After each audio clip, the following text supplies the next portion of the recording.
వీటిని ఊరికి మయంగా పెట్టడం అనేది చాలా అభ్యంతరకరమైన విషయం. దీనికి సంబంధించిన అధికారులు, గత నాయకులైతే అవ్వచ్చు, ఇప్పుడున్న కూటమి అయితే అవ్వచ్చు, ఏదైనా దీన్ని ఖండించాల్సిన బాధ్యత ఉంది. ప్రజలందరూ దీని గురించి చాలా ఇబ్బందులు పడుతున్నారు. ఆ ఫ్యాక్టరీ చుట్టూ ఉన్నవారంతా లేబరు. ఆ లేబర్ని అందరినీ కూడా కాపాడాలంటే రేపు పొద్దున్న అది ఏదన్నా చాలా దారుణమైన పరిస్థితుల్లో ఆ రక్తాన్ని వెళ్ళే దారి కూడా లేకుండా చిన్న బోధిగట్టు ఉంటే దాన్ని గొయ్యి తీసి దాంట్లో లోపలికి భూమి లోపలికి వెళ్ళిపోయేలాగా కెమికల్ కలిపేసి ఆ బ్లడ్ని వదిలేస్తున్నారు.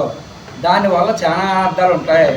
పిల్లలకి అనేక రకమైన రోగాలు, చర్మవ్యాధులు, మెదడువాపులు, జ్వరాలు చాలా సంక్రమిస్తాయి. కానీ అవన్నీ కూడా ముందుగా స్పీడ్గా శోకించకపోవచ్చేమో తప్ప ఉండగా ఈ స్మెల్కి ప్రతి జీవికి కష్టాలు వస్తాయి, ప్రతి మనిషికి కష్టాలు వస్తాయి.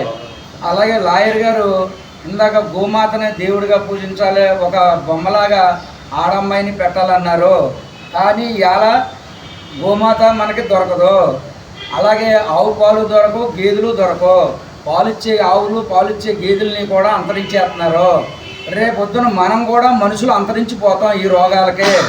అలాగే కొన్నాళ్ళకి అమ్మాయిలు ఇవాళ ఒకే అబ్బాయి పుట్టాలి, ఒకే అమ్మాయి పుట్టాలన్న నినాదాలతోటి చాలామంది సంతానానికి అంట మానేశారు.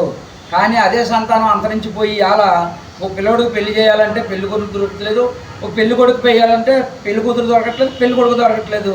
ఆ పరిస్థితికి మనుషులే వచ్చినప్పుడు జీవాలే లేకపోతే బతకడానికి మనకి ఏముంటుంది? ప్రతిదీ కాలుష్యం అయిపోయింది. మనం తినే అన్నం కాలుష్యం, మనం తినే కూరగాయలు కాలుష్యం, మనం తినే ఫ్రూట్స్ కాలుష్యం. అలాంటప్పుడు ఇంకా కాలుష్యమైన ఫ్యాక్టరీని ఒక ఊళ్ళో మయాన్ని పెడితే రేపు జరిగేది ఏంటి? ఒక కోళ్ళ ఫ్యాక్టరీ పెట్టాలంటే, కోళ్ళ ఫారం పెట్టాలంటేనే ఊరికి చివర ఉండాలని నినాదాలు పెడతారు కదా. అలాంటప్పుడు అసలు మనుషులు అంతరించిపోయే ఫ్యాక్టరీని ఊరమయాన్ని ఎడితే, ఊళ్ళమయాన్ని ఎడితే ఎవరికి పట్టింపు లేదా? ప్రజలందరూ దీన్ని చాలా ఆలోచనలో తీసుకుని దీన్ని ఒక ప్రళయంగా చూసుకుని మనం అందరం నినాదాలతోటి వెళ్ళకపోతే, దీన్ని అంతరించకపోతే ఉండగా కూడా దీని భవిష్యత్తులో చాలామంది మనుషులు కూడా అంతరించిపోయే పరిస్థితి వస్తుంది. ముందుగా చిన్నపిల్లలకు ఇబ్బందులు వస్తాయి. లేబర్ రోజు సంపాదించుకునేవాడు ఇవాళ ఒక 1,00,000 ఖర్చు పెట్టాలంటే ఆడి వల్ల అవ్వదు.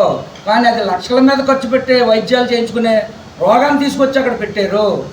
అలాంటప్పుడు మనందరం కూడా దీనికి సంబంధించి కట్టుబాటుగా ఒక ఉద్యమంగా వెళ్ళకపోతే ఆర్ఎస్ఎస్ వారికి కానీ, దీని గురించి పోరాడే వ్యక్తులకు కానీ, లాయర్లకు కానీ మనం సంక్రమించి వాళ్ళందరినీ కూడా మనం సమర్థించుకుని మనం కూడా దండయాత్ర చేస్తే అందరికీ బాగుంటుందని చెప్పేసి, ప్రజలందరూ బాగుంటారని చెప్పేసి, ప్రజలందరూ దీన్ని ఒక నిర్ణయం తీసుకోవాలని చెప్పేసి వారందరి తరఫున మేము కూడా పోరాడతాం.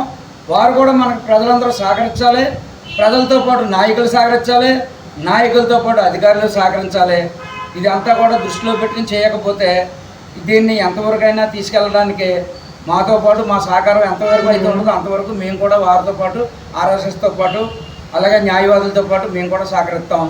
దీనికి అందరికీ కూడా మీడియా వారు కూడా చాలా దీన్ని పట్టుదలగా వారు కూడా కృషి చేస్తున్నారు. వారు కూడా మాకు ఇంకా అండదండలు కావాలని చెప్పి కోరుకుంటూ సెలవు తీసుకుంటాం.